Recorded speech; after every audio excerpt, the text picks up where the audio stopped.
Bonsai का शाब्दिक अर्थ है बौने पौधे। बोन का अर्थ है ट्रे या पात्र और सॉई का अर्थ प्लांट या पौधा है। बोनसाई वृक्ष के छोटे रूप हैं और इनमें वृक्ष के प्रत्येक गुण मौजूद होते हैं। बोनसाई एक जीवन की कला है जिसका प्रचार व प्रसार आज संपूर्ण विश्व में हो चुका है।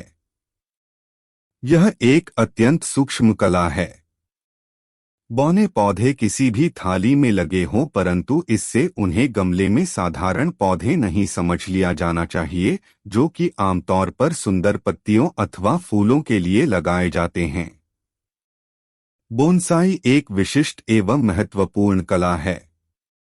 इसमें वृक्षों को गमले में इस भांति उगाते हैं कि उनका प्राकृतिक रूप तो बना रहे, परंतु वे आकार में बौने रह जाएं।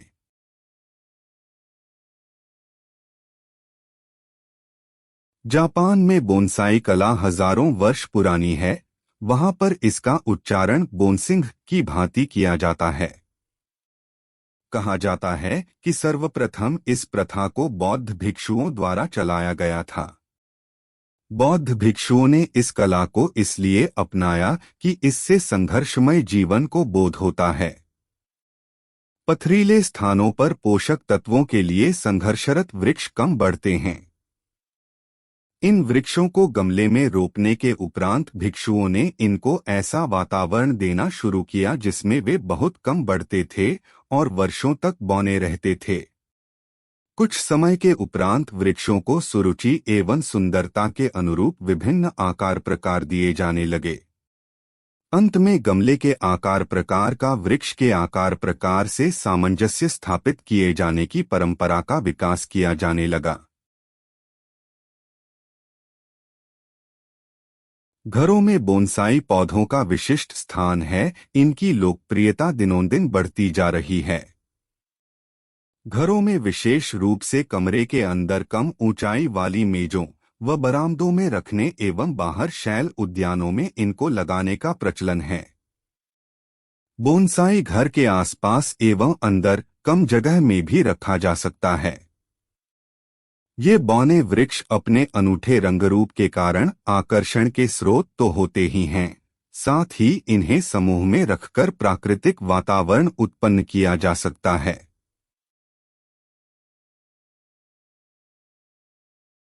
बोनसाई कार्यशाला का निर्माण करने के लिए ऐसे स्थान का चयन किया जाए जहां दिन भर धूप आती हो, साथ ही पौधों को जब छाया की आवश्यकता हो तब उसका प्रबंध किए जा सकने की व्यवस्था होनी चाहिए। पानी का प्रबंध अनिवार्य है। बोनसाई में मुख्य रूप से पौधों को बौना बनाने के लिए निम्नलिखित क्रियाएं की जाती हैं। शीर्ष कलिकाएं एवं पतली टहनियों को काटना, जड़ों की काट छांट करना, बीच बीच में मोटी शाखाओं को काटना। Essential items and factors of bonsai creation. गमले का चयन। बोनसाई कला में वृक्षों को उथले गमलों में उगाते हैं। इनकी जड़ों के आसपास मिट्टी कम होती है। इस कारण पौधों को पोषक तत्वों की कम मात्रा उपलब्ध हो पाती है। इस कला के लिए गमले वर्गाकार, आयताकार, गोलाकार, अंडाकार या षटकोणीय हो सकते हैं, परंतु वे उथले होने चाहिए। इनकी गहराई 2 से 15 सीएम, चौड़ाई 40 सेंटीमीटर तक होती है। शैली का चयन। बोनसाई कला में शैली का विशिष्ट एवं महत्वपूर्ण स्थान है। आजकल शैली पर विशेष ध्यान दिया जाने लगा है। साधारणतया इनकी अधिकतम ऊंचाई 40 सीएम तक होती है और लगभग इतनी ही चौड़ाई पर्याप्त होती है। ये आकार विशेष आजकल विभिन्न शैलियों का रूप धारण कर चुके हैं। जापान के बोनसाई संघ के अनुसार इस समय 13 प्रकार की शैली प्रचलित हैं। 1 upright tree, 2 twin trunk tree, 3 multiple trunk tree, 4 sinuous, 5 slanting bonsai, 6 exposed root tree, 7 brook, 8 cascade, 9 root of ikada tree, 10 wind swept, 11 group of tree, 12 literati bonsai, 13 rock grown tree. वृक्षों का चयन।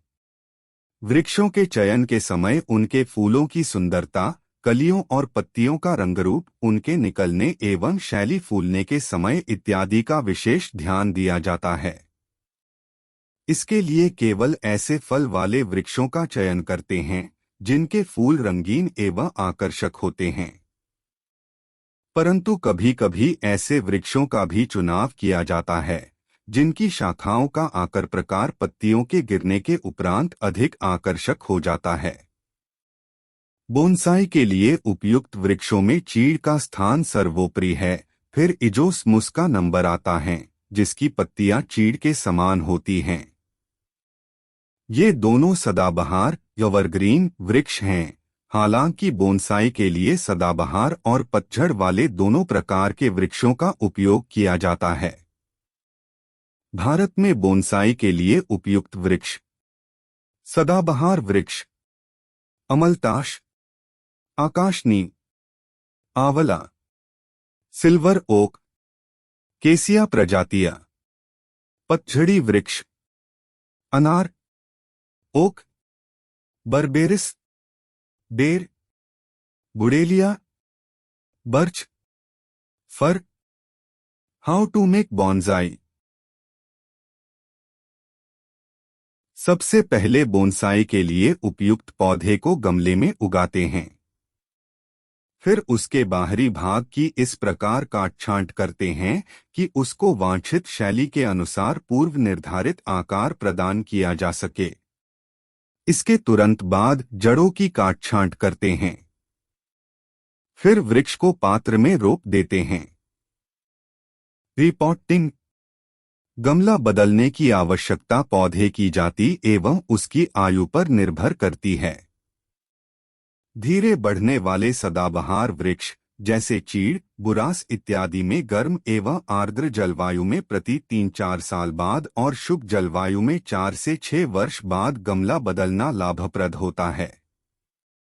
दूसरी ओर तीव्र गति से बढ़ने वाले वृक्ष एवं झाड़ियां जो विशेषकर अधिक नमी चाहते हैं के गमले प्रतिवर्ष बदले जाते हैं।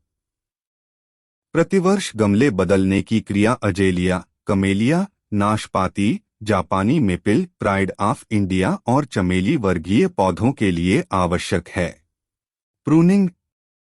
काट-छांट की क्रिया जाड़े के बाद गर्मी शुरू होने के साथ ही करते हैं। सदाबहार पौधों में काट-छांट का कार्य जाड़ा शुरू होने के कुछ दिन पहले किया जाता है।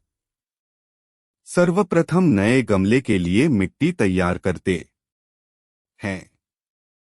इस मिट्टी में जल निकासी की उचित व्यवस्था, वायु एवं जलधारण की अधिक क्षमता होनी चाहिए।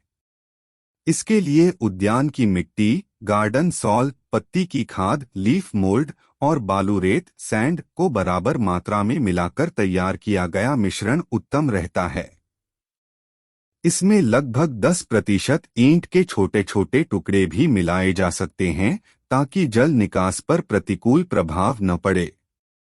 नए गमले में लगाने से पूर्व पौधे को मिट्टी सहित गमले से निकालते हैं और जड़ों से लगी मिट्टी को किसी लकड़ी द्वारा अलग कर लेते हैं। ध्यान रखा जाता है कि मूल रोम इत्यादि टूटने न पाएं और मुख्य जड़ों पर 1/3 तक मिट्टी लगी रहे। लंबी व तीव्र गति से बढ़ने वाली जड़ों को काटकर छोटा कर दिया जाता है और सूखी जड़ों को उत्पत्ति स्थान से ही काटकर अलग कर दिया जाता है। अधिकतर पतली झकड़ा जड़ों को बचाकर रखना चाहिए। गमले के 2 से 3 टुकड़ों के मिश्रण की एक पतली तह बिछा देते हैं। इसके ऊपर एक बहुत पतली तह लकड़ी के कोयले के चूर की बिछा देते हैं। इसके बाद तैयार मृदा मिश्रण गमले के 3/4 भाग तक भर दिया जाता है। फिर वे पौधे जिनकी जड़ों की काट-छांट हो गई है गमले में रोप दिए जाते हैं। पौधों को सही दिशा देते हुए उसकी जड़ों पर मिट्टी डालकर गमले को ऊपर तक भर देते हैं। मिट्टी को हल्के हाथ से दबाते रहना चाहिए ताकि पानी देने के बाद पौधे की दिशा बदल न सके। फिर पानी दिया जाता है और बाद में मिट्टी को थोड़ा दबाकर पौधे को निश्चित दिशा में स्थापित कर दिया जाता है। इसके उपरांत पुराने गमले की मिट्टी की एक पतली परत नए गमले की मिट्टी के ऊपर फैला देते हैं। 2-3 सप्ताह तक पौधे को अर्धछाया में रखा जाता है ताकि जड़ें भली भांति स्थापित हो जाएं। Shaping plants. कटाई छंटाई के दौरान मुख्य उद्देश्य बोनसाई को एक विशेष आकार प्रदान करना होता है। यह आकार कई वर्षों में प्राप्त होता है। बोनसाई वृक्ष को किसी लकड़ी इत्यादि का सहारा नहीं देना चाहिए, बल्कि उसका प्राकृतिक रूप बना रहने देना चाहिए। शाखा को नीचे झुकाने के लिए आवश्यक भार में पत्थर के टुकड़े हो उनका लटकाए जा सकते हैं। शुरू में 5 से 7 सीएम तक की हो जाएं उनकी छंटाई कर देते हैं ताकि अनेक इन पौधों छोटी व घनी शाखाएं निकल सकें। इस छंटाई में केवल शीर्ष कलिका को ही काटते हैं या नाखून के सहारे नोच देते हैं। मुख्य तने को ऊपर की ओर पतला रखते हैं। इरिगेशन। बोनसाई पौधों पर सिंचाई का विशेष प्रभाव पड़ता है क्योंकि उनके पात्र में मिट्टी अधिक गहरी नहीं होती। इनकी प्रतिदिन हल्की सिंचाई करनी चाहिए। पौधों के ऊपर पानी फव्वारे से छिड़के और इतना पानी दें कि पात्र की पेंदी के छिद्रों से पानी बाहर निकलने लगे। उत्तर भारत में मई से जून के महीने में दिन में 2 बार सिंचाई की आवश्यकता पड़ती है। जाड़े में 1 या 2 दिन के अंतर से सिंचाई करने की आवश्यकता पड़ सकती है। मैन्योर। आमतौर पर बोनसाई पौधों को अधिक खाद देने की आवश्यकता नहीं होती है। खाद का प्रभाव बोनसाई पर धीरे धीरे और कम होना चाहिए। आवश्यक तत्वों की केवल उतनी ही मात्रा अकार्बनिक खाद के रूप में दी जानी चाहिए, जिससे कि पौधे अपने जीवन कार्य तो कर सकें परंतु उनकी वृद्धि कम से कम हो। मुख्यतः खाद देने का समय गमला बदलने का समय होता है या ऊपर से खाद देनी है सो मई जून माह, जब शाखाएं कठोर हो चुकी हों, ठीक रहता है।